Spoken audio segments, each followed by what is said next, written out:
যাদের পাবলিক ভার্সিটিতে পড়ার ইচ্ছা তারা এই ঈদের বন্ধের পর ব্যবহারিক পরীক্ষার পর আস্তে আস্তে আস্তে আস্তে 6 ঘন্টা 7 ঘন্টা পড়তে হবে না, 1 ঘন্টা 2 ঘন্টা করেই পড়ো। অন্যরা দেখবা তোমার ফ্রেন্ড সার্কেল যারা ওই হেজিটেশনে ভুগতেছে তারা এই কুলো হারাইবো এই কুলো হারাইবো, যারা এই কুলের ছিল না ওই এখন বসে বসে ঘোরাফেরা করবে, তারা তো এটা তো টিকবেই না। এবং এখানে যাইয়া তারা মাত্র যখন ভর্তি হবে তোমার কোর্স করা শেষ। এসএসসি 28 আসলে ভুল বললাম না, এখানে এসএসসি 26, কিন্তু তোমাদের এখন সবচেয়ে বড় পরিচয় হচ্ছে তোমরা এসএসসি 28। কেন না? কারণ তোমরা কিন্তু অলমোস্ট তোমাদের পরীক্ষা শেষ, আর কেউ কারোর ব্যবহারিক বাকি। সো ধরা যায় পরীক্ষা প্রায় শেষ।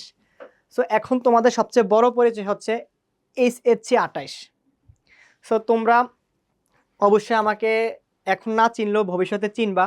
আমি তোমাদের এই এডুনেক্সিয়াম পেজের অথবা ইউটিউব চ্যানেলের ইন্টারের আইসি রিলেটেড ক্লাসগুলো নিয়ে থাকি এবং হায়ার ম্যাথ এর ক্লাসগুলো নিয়ে থাকি।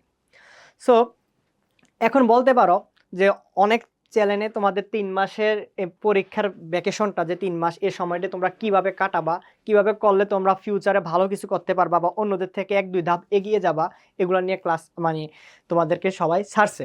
কিন্তু ভাইয়া কেন এখনো জানি? কারণ তোমার পরীক্ষা মাত্র শেষ হয়েছে, এখন ঈদের একটা আমেজ আছে, তুমি ঈদের বন্টটা কাটাও, ঈদের বন্ধ কাটাও, পরীক্ষা শেষে কিছু রিফ্রেশমেন্ট নাও মাইন্ড, দেন তারপরে ব্যবহারিক পরীক্ষা দাও, তারপর থেকে তোমার 3 মাস সময় থাকবে। এই কারণে ভাইয়া পরীক্ষার পর পর তোমাদেরকে এই একটা মাথায় পোক ঢুকায়নি।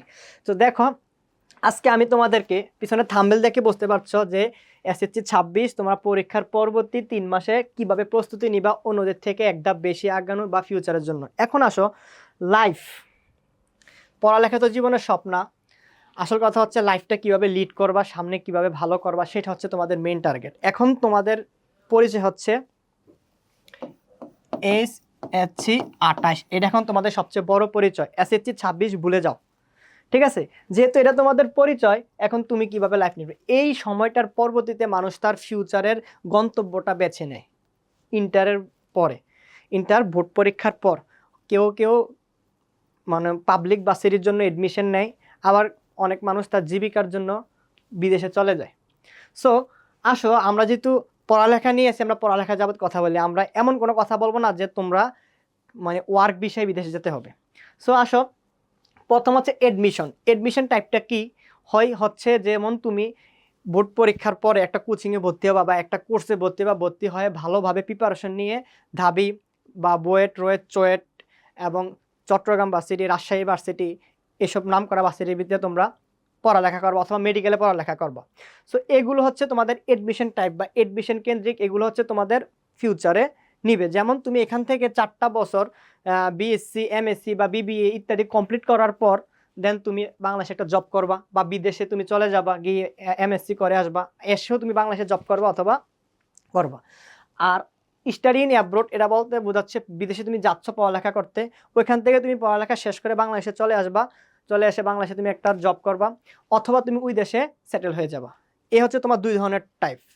তো এসএসসি 26 তোমাদেরকে এই কথাটা কেন বলতেছি, কারণ তুমি যেতে এখন তোমার সবচেয়ে বড় পরিচয় এসএসসি 28, এই কারণে তোমাকে বলতেছি তুমি আগে থেকে আমার স্টুডেন্টগুলো অন্তত ফিউচার লাইফ সম্পর্কে যেন তারা হীনতায় বা দ্বিধামন্যতায় যেন না ভোগে, এই কারণে তোমাদেরকে আগে দিয়ে তোমাদেরকে কিছু বলে দিচ্ছি যেগুলো তোমাদের ভবিষ্যৎ লাইফে ভালো হবে। সো দেখো এখন এই মুহূর্তে তুমি এগুলোতে কিভাবে ভালো করতে পারবা। যেমন এডমিশনের জন্য যদি তুমি পড়ালেখা করতে চাও যে আমি বাংলাদেশে পাবলিক ভার্সিটিতে পড়বো, সো তোমার এখন কাজ হচ্ছে এই 3 মাস তুমি ক্ষুদ্র ক্ষুদ্র করে, যেমন আইসিটি একটা কম্পালসারি সাবজেক্ট ইন্টারের, সো এটা তুমি একাডেমিক এই সাবজেক্ট শেষ করে ফেলো। আর যদি তুমি সায়েন্সের হও, ফিজিক্স কেমিস্ট্রি বায়োলজি থেকে যে কোনো একটা সাবজেক্টের যে কোনো একটা পার্টের 4-5টা অধ্যায় শেষ করে ফেলো, যেটা তোমাকে তোমাকে তোমার বেসমেট থেকে অনেক সামনের দিকে যেহেতু এখন অনলাইনের যুগ, এখন কোনো স্যারের কাছে ভর্তি হওয়ার দরকার নেই, তুমি অনলাইনে দেখো। তুমি আমার এই পেজে যদি যুক্ত থাকো, তোমার আইসিটি কোর্স এবং হায়ার ম্যাথ কোর্সটা শেষ হয়ে যাবে অন্তত পক্ষে। সো এই কেন্দ্রিক যাদের পাবলিক ভার্সিটিতে পড়ার ইচ্ছা তারা এই ঈদের বন্ধের পর ব্যবহারিক পরীক্ষার পর আস্তে আস্তে আস্তে আস্তে 6 ঘন্টা 7 ঘন্টা পড়তে হবে না, 1 ঘন্টা 2 ঘন্টা করেই পড়ো। তুমি 1 ঘন্টা 2 ঘন্টা করে অনেক অগ্রসর হবা।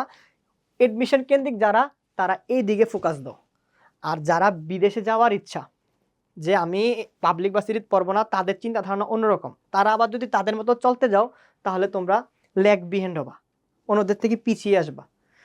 এটাও কিন্তু এক ধরনের যাত্রা, এটাও এক ধরনের যাত্রা, দুইটা ভিন্ন নদীর এই পার ওই পার।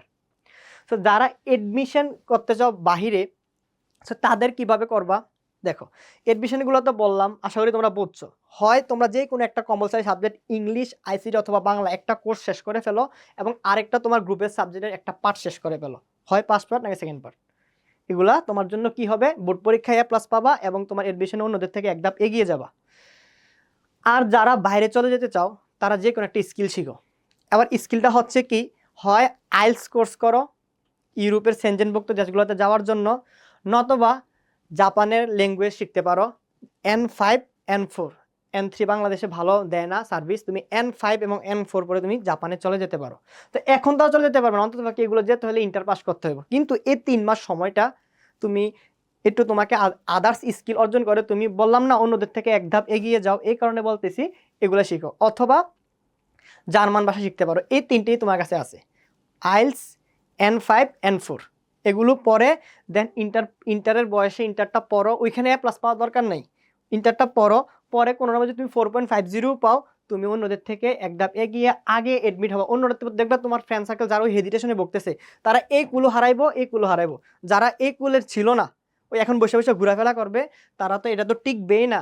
এবং এখানে যাইয়া তারা মাত্র যখন ভর্তি হবে তোমার কোর্স করা শেষ, ওরা যখন ভার্সিটিতে টিকে ভর্তি হওয়া শুরু করবে তুমি বিদেশ চলে গেছো। সো তুমি আগে তোমার গন্তব্য সিলেক্ট করো, তো কোন গন্তব্যে তুমি যাবা, দেন ওই গন্তব্য অনুযায়ী তুমি কাজ করো। আশা করি সবাই বুঝতে পারছো কেন বলতেছি, কারণ SSC 26 এখন তুমি আমার স্টুডেন্ট, SSC 28 নামে। সো এই কারণে তোমাদের এই ফ্রি সময়টা তোমরা কীভাবে ভালো করতে পারবা ওই দিক বিবেচনা করে আমি তোমার জন্য আজকে এই সেশনটা নিয়ে আসলাম। আশা করি সবার জন্য হোপফুল হবে এবং ভালো হবে। তোমাদের যারা ফ্রেন্ড আছে আমার স্টুডেন্ট যারা, এবং তোমার ফ্রেন্ডগুলো আমার স্টুডেন্ট হতেও পারে না হতে পারে, তুমি এটা শেয়ার করে দাও যেন তোমার অন্যান্য বন্ধুরা উপকৃত হয়। ঠিক আছে, আসসালামু আলাইকুম রহমতুল্লাহ বারাকাতুহু, সবাই ভালো থাকো।